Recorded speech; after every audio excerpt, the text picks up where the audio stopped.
Hey guys, I hope you are all doing well and are staying safe and healthy in this unpredicted time. But I am here to kind of make a tutorial on creating your own headshots. Let me give you a little backstory because this is gonna be a little bit much.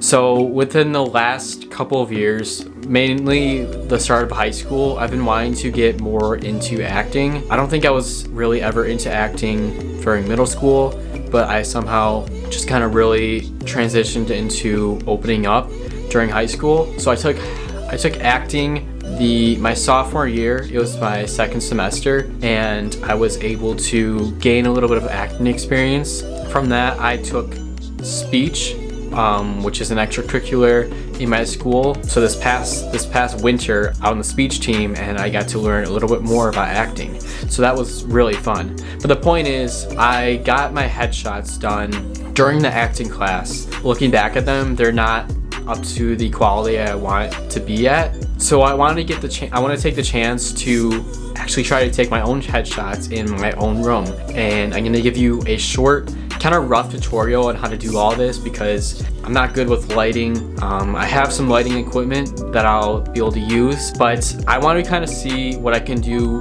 with doing my own headshots because I think it'd be really interesting and a good chance for you guys to learn. And we're all kind of bored in this quarantine, so it would be great to kind of just experiment with things. So without further ado, enjoy the video. So actually, before we get into my clothes, I actually want to give you guys what I'm going to be working with. So this is going to be my backdrop. It's going to be blue. So we're going to have to find clothes that are going to contrast this as much as possible. I mean, you can do a variety of things, but I feel like I've always seen either like the basics, like using black cloth or white cloth, and then wearing black or white t-shirts to contrast that. But we're going to try something a little different. I'm going to wear a white dress shirt, and then hopefully it will contrast as well. It should. It's totally different colors. So let's get right into that because I have an idea of what I'm gonna do. So I cannot fit through this closet. I keep on bumping into things. But anyways, here we go. We have this dress shirt that should work. So I'm gonna give this a try. I think that looks right. Now I have to go and clean up my hair a little and then maybe wash my face a couple times, and then we'll see where I can take it from there. So in terms of getting yourself ready for taking headshots, you don't want to make yourself look different from what you usually look. You want to make yourself the realest you can, so the casting director doesn't see a different person than when you're actually there. So what this means is that you shouldn't overdo it with makeup. The key is to make sure that you can just look the realest you can. And I've gotten this advice from my acting teacher and other YouTube tutorials, but that's one of the main things to know when you're going into this. Now, currently I have a lot of acne, and that may affect what I'm gonna have to do in the future, because if I look completely different than I do without all this acne, I may have to do a reshoot for the difference of having acne and not having acne. And by the way, I don't know why I have all this. I mean, I do know why, but it's just a lot to take care of. I want to get rid of it somehow. Now, next step would be the equipment. This is going to be a little tough for most people, but hopefully we can work around it. So to first start, we need to have the right kind of camera. You're not going to want to have something that's pretty low in quality. I guess anything ranging from an iPhone to a Samsung to a high quality DSLR, SLR. The point is that my first headshots were taking with a Samsung S9, and those should be approvable for professional standards. I mean, if you have a phone that has good enough quality, that will work. Second off, the most important thing would be lighting, because even if you don't have a good enough camera, you're gonna wanna have good lighting. You could compare different types of cameras, and the lighting would be the ultimate difference between how the quality compares. Because I mean, I've just seen so much difference, and you can get very similar photos from, say, a phone to a professional camera.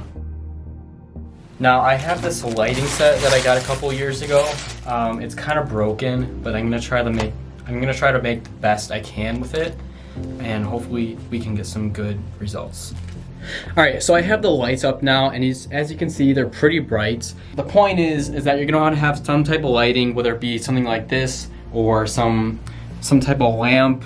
Now I'll list these on Amazon if I can find them, and it came in like a whole set, sort of a green screen / lighting set, and it was pretty cool. I'll see if I can find it and leave it in the description. But moving on, you're also going to have a tripod that can sort of stand up just to get your shot, which is you. I'm going to put my tripod in between here, but you don't have to use a tripod. You can use a chair, or you could use something else. Just something to hold up your camera in a fitting angle. Okay, so I'm currently on the smaller point and shoot camera now, and you can see that I have this set up, and we're gonna kind of work on the lighting here. Okay, so currently this is too high, so I'm gonna lower it a little. Right now we are okay with the level. For the lighting, however, it is a little too bright. It doesn't look too good, so I'm going to turn this back on and then turn the other one off. Alright, that looks a little bit better because there's a little bit of warm and then cool. So then we're just going to have to experiment with everything and see how it looks. I will get back to you guys with this as soon as I can figure something out.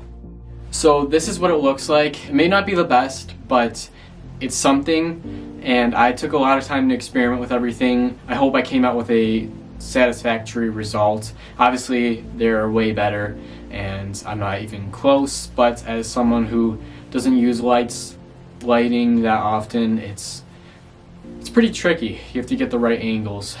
Anyways, let's move on. Alright, so I got the shots, and I honestly think they turned out pretty well. But other than that, that is pretty much the process behind getting home style headshots. But anyways, that's it for today, and I'll see you guys. Goodbye.